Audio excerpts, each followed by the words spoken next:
Logical सोचना और logical बातें करना एक ऐसी कला है जो हमारे बीच से धीरे धीरे अब विलुप्त होती जा रही है। और विलुप्त होने का मेन रीज़न ये है कि हम लोग क्वेश्चन करना ख़त्म कर दिए हैं।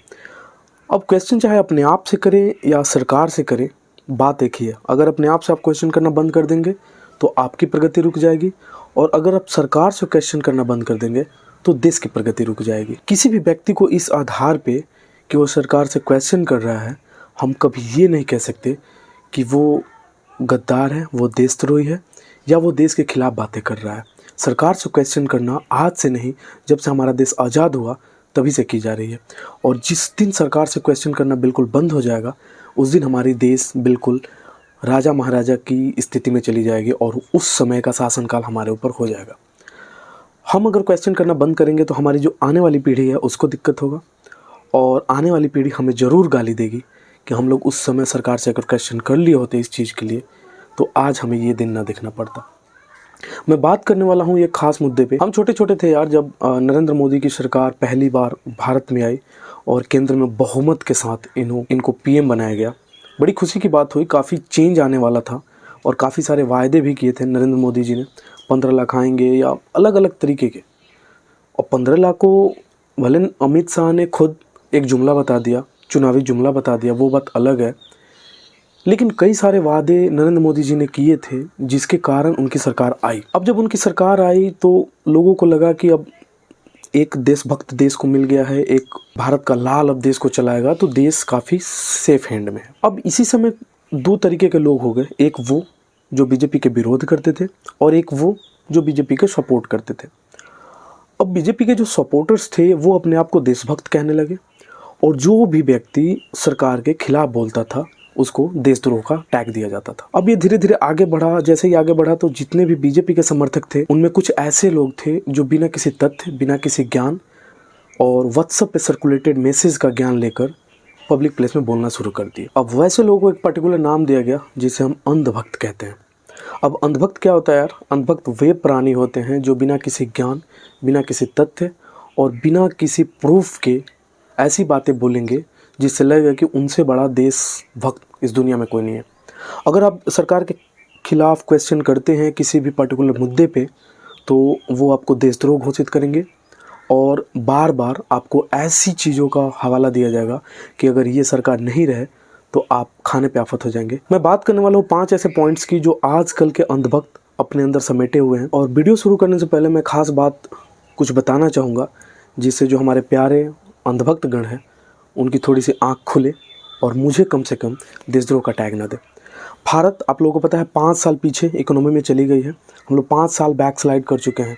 मीडिया फ्रीडम की बात करें तो 142 स्थान है हमारा पूरे वर्ल्ड में। हमारी पर कैपिटा इनकम बांग्लादेश से भी नीचे चली गई है, और हमारे देश की भूखमरी पाकिस्तान से भी नीचे चली गई है। तो इस स्थान पे अभी हम खड़े हैं, और इसकी पूरी की पूरी देन आज 8 सालों से जो सरकार चल रही है, 9 साल हो गए जिस सरकार को, बीजेपी की गवर्नमेंट, उसको जाती है।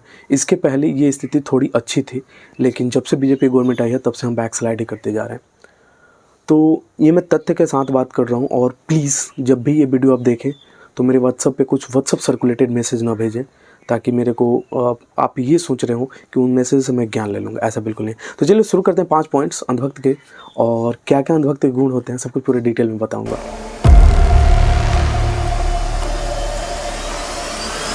सबसे पहला उनका गुण होता है मिस रिप्रेजेंट करना। किसी भी चीज़ को वैसे मिस रिप्रेजेंट करेंगे कि आपको ऐसा लगेगा कि नहीं यार ये बात सही है। अब जैसे मान लीजिए आप डिमोनेटाइजेशन के ऊपर बात करेंगे उनसे। डिमोनेटाइजेशन बीजेपी की सबसे बड़ी फेलियर थी, कोई फ़ायदा नहीं हुआ इससे। पूरी की पूरी पैसा वापस आ गई, और कोई भी ऐसे आतंकवाद या कुछ भी उससे रुका नहीं।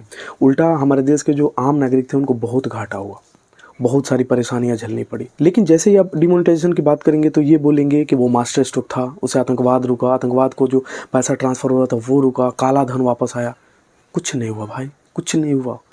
और हमारे जो महान बिहार के लाल जो हैं, हमारे मनोज तिवारी का कहना है कि डिमोनेटाइजेशन वो नोटबंदी थी ही नहीं, वो नोट बदली थी। तो ऐसे ऐसे महान अर्थशास्त्री हैं बीजेपी में, और इन्हीं अर्थशास्त्रियों का एक बेंच बनी होगी जिसके कारण ये फैसला लिया गया होगा। अब दूसरा उनका है फियर मॉन्गरिंग। फियर मॉन्गरिंग क्या है यार? तो फियर मॉन्गरिंग में वो आपको दिखाते हैं कि अगर नरेंद्र मोदी जी की सरकार नहीं रही तो हमारा देश इस्लामिक कंट्री बन जाएगा। अब अगर आप उनसे बोलो कि हमारे देश के प्रधानमंत्री, ऐसे प्रधानमंत्री जो लगभग 10 साल तक पीएम रह चुके हैं लेकिन आज तक उन्होंने कोई प्रेस कॉन्फ्रेंस नहीं की, क्या उनको डर लगता है? तो वे आपको कहेंगे कि नहीं यार, प्रधानमंत्री को कैसे डर लग सकता है? प्रधानमंत्री ने खुद विदेशों में जाके हमारे देश का नाम ऊँचा किया, हमारे देश को महान बनाया, हमारे देश को एक मजबूत शक्ति दी है। और कई सारे फ़ोटो वो सर्कुलेट करना शुरू कर देंगे जिसमें नरेंद्र मोदी जी बिल्कुल आगे के रो में खड़े होते हैं। भाई ये जब रो लगती है तो ऐसा कुछ नहीं होता कि आप आगे खड़े हो या आप पीछे खड़े हो। अब ये लोग दो तरह के फ़ोटो सर्कुलेट करना शुरू करेंगे, एक जब मनमोहन जी की सरकार थी और दूसरी जब नरेंद्र मोदी जी की सरकार है। तो उसमें ये लोग दिखाना चाहते हैं कि नरेंद्र मोदी जी जब भी फ़ोटो खिंचवाते हैं ग्रुप फ़ोटो तो आगे खड़े होते हैं और प्रधानमंत्री जो डॉक्टर मनमोहन सिंह थे, जो हमारे पिछले प्रधानमंत्री थे, वो पीछे खड़े होते हैं। भाई इसमें क्या है? मतलब अगर क्लास की फ़ोटो यहाँ खींच रही हो, ग्रुप फ़ोटो, तो कोई कहीं भी खड़ा हो सकता है ना। मतलब इसमें तो ऐसा नहीं है कि अगर मैं मजबूत हूँ तभी मैं आगे खड़ा होऊंगा। हो सकता है जो चाइना का प्रेसिडेंट हो या अमेरिका का प्रेसिडेंट हो वो भी पीछे खड़े हो सकते हैं, ऐसा कुछ नहीं है। अब वो कुछ वीडियो आपको सर्कुलेट करना शुरू कर देंगे कि जब नरेंद्र मोदी जी पहुँचते हैं तो सभी लोग खड़े हो जाते हैं। भाई ये सब प्रोटोकॉल्स हैं, ऐसी चीज़ें प्लीज़ शेयर ना करें। और ऐसे फियर मॉन्गरिंग दिखा के आप ये कहने की कोशिश कर रहे हो कि भारत सरकार अब सेफ़ है, तो भाई 70 सालों से क्या हो रहा था? अब अगर आप कभी कभी ये लोग ये भी बोलने लगते हैं कि हमारा देश इस्लामिक कंट्री बन जाएगा, अगर प्रधानमंत्री नरेंद्र मोदी नहीं रहे तो हम इस्लाम कबूल करना पड़ेगा ज़बरदस्ती और पूरे देश पे मुसलमानों का शासन हो जाएगा। जब 70 सालों में ये चीज़ें नहीं हुई तो 8-9 साल में ये आके क्या कर चुके हैं यार? सोचने वाली बात है। तो पहला था फियर मॉन्गरिंग और दूसरा था किसी भी चीज़ को मिस रिप्रेजेंट करना। अब तीसरी जो इनकी सबसे बड़ी लोडेड क्वेश्चंस, भाई इनसे कोई भी सवाल कर लो, इनके पास एक काफ़ी मात्रा में क्वेश्चंस होते हैं। मोदी जी नहीं रहते तो क्या देश अब तक इस्लाम नहीं बन गया होता? मोदी जी नहीं रहते तो क्या राम मंदिर नहीं बन गया होता? मोदी जी नहीं रहते तो क्या 370 हट जाता? ऐसे ऐसे लोडेड क्वेश्चंस इनके पास होते हैं, मतलब जिनसे मोदी जी का कुछ लेना देना ही नहीं है। मोदी जी खुद कहते हैं कि जो श्री राम प्रभु की फैसला आई वो सुप्रीम कोर्ट की देन है, जो 370 हटा, ठीक है, इसमें कुछ सरकार की भी देन होती है। और जब हम सरकार को चुने हैं यार तो कुछ ना कुछ तो करना पड़ेगा ना। लेकिन आप सरकार को खुद क्वेश्चन नहीं कर रहे हो। खुद सोचो, सरकार आपसे कमा रही है, आपसे टैक्सेस वसूल कर रही है, अब आप उससे क्वेश्चन ही नहीं कर रहे हो और उल्टा जो क्वेश्चन कर रहा है आप उसको देशद्रोह घोषित कर रहे हो, तो ये गलत बात है। तो 3 गुण हो गए। चौथा जो उनका मेन गुण है फॉल्स डिकोटोमी, ये एक रहस्यमयी चीज़ बना देंगे कि अगर आप नरेंद्र मोदी जी को सपोर्ट करते हो तो नेशनलिस्ट हो, वरना आप देशद्रोही हो। अब आपके ऊपर ये भी लांछन लग जाएगा कि आप टेररिस्ट तो नहीं हो। तो ये जो फॉल्स डिकोटोमी ये लोग क्रिएट करते हैं कि अगर आप मोदी जी को सपोर्ट करते हो तो आप नेशनलिस्ट हो और अगर आप मोदी जी को सपोर्ट नहीं करते हो तो आप एंटी नेशनलिस्ट हो। तो ये चीज़ें भी यार बिल्कुल गलत है। मोदी जी को सपोर्ट न करने से हो सकता है कि जब मोदी जी मान लीजिए 1947 के पहले होते तो मान लीजिए अगर चंद्रशेखर आज़ाद या भगत सिंह इनको अगर सपोर्ट नहीं करते तो क्या आप लोग उनको भी एंटी नेशनलिस्ट कह सकते थे? नहीं। तो किसी खास व्यक्ति को सपोर्ट नहीं करने से कभी भी हम ये नहीं कह सकते हैं कि वो पर्टिकुलर आदमी देशद्रोही या देशभक्त है। देशद्रोही या देशभक्त उसके कारनामों से पता चलता है। अब कई सारी चीज़ जो बीजेपी के लोग कहते हैं कि जैसे गांधी जी देशद्रोही थे, जवाहरलाल नेहरू देशद्रोही थे, तो ये सभी चीज़ें मानने वाली होती ही नहीं है। मैंने कई सारे वीडियो भी बनाए हैं, जैसे जवाहरलाल नेहरू का आप अगर एक वीडियो देखोगे मेरा, तो उसमें मैंने टाइटल तो दिया है देशद्रोह नेहरू, लेकिन आप उसमें देखोगे तो इतने सारे मैंने फैक्ट्स बताया है ना कि उस फैक्ट से आप ये खुद पता लगा सकते हो कि कौन देशद्रोही था और कौन देशभक्त है। तो हवा में बोलना, बड़े बड़े भाषण देना या लोगों में ये डर पैदा कर देना कि अगर मैं नहीं रहूँगा तो आप सेफ नहीं रहोगे, तो ये जो फॉल्स डिकोटोमी है ये बीजेपी के अंधभक्त में बहुत ज़्यादा है। तो इस चीज़ से भी अगर आप खुद को बचाना चाहते हैं तो अभी समय है यार, अभी से क्वेश्चन करना शुरू करो। पांचवा जो सबसे इंपॉर्टेंट है सर्कुलर आर्गूमेंट। ये सर्कुलर आर्गूमेंट कुछ ऐसे करते हैं कि अगर मोदी नहीं रहेंगे तो कौन है? क्या आपका पप्पू है?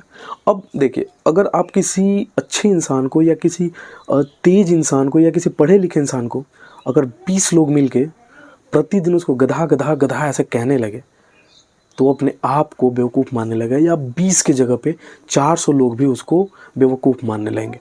ठीक है, ऐसा ही कुछ हुआ राहुल गांधी के साथ। अगर हम पढ़ाई के मामले में बात करें तो नरेंद्र मोदी और राहुल गांधी की पढ़ाई लिखाई में ज़मीन आसमान का अंतर है, लेकिन फिर भी बीजेपी के कुछ फॉलोअर्स ने, जो ब्लाइंड फॉलोअर्स, जो अंधभक्त हैं, उनका ये कहना है कि ये पप्पू है।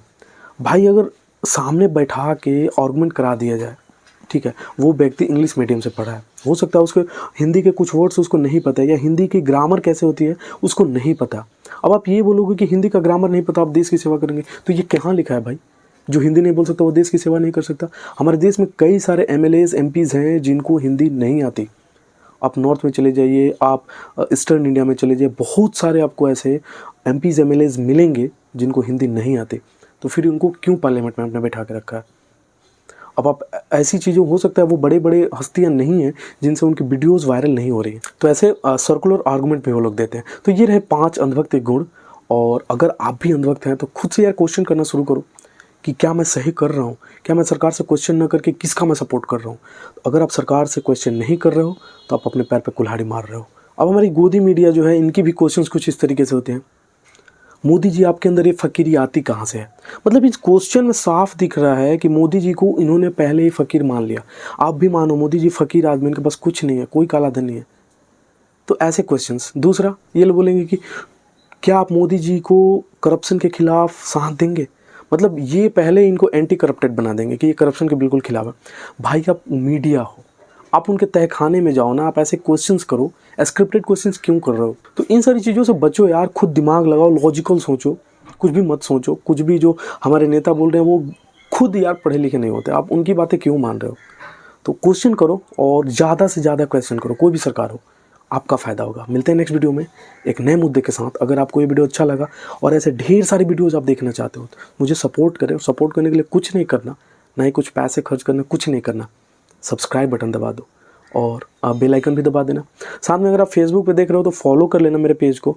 और किसी भी व्यक्ति को जिसके अंदर से आप अंधभक्ति मिटाना चाहते हो, प्लीज़ ये वीडियोस को शेयर करो। मिलते हैं नेक्स्ट वीडियो में एक नए टॉपिक के साथ। तब तक के लिए गुड डे, बाय बाय, नमस्कार।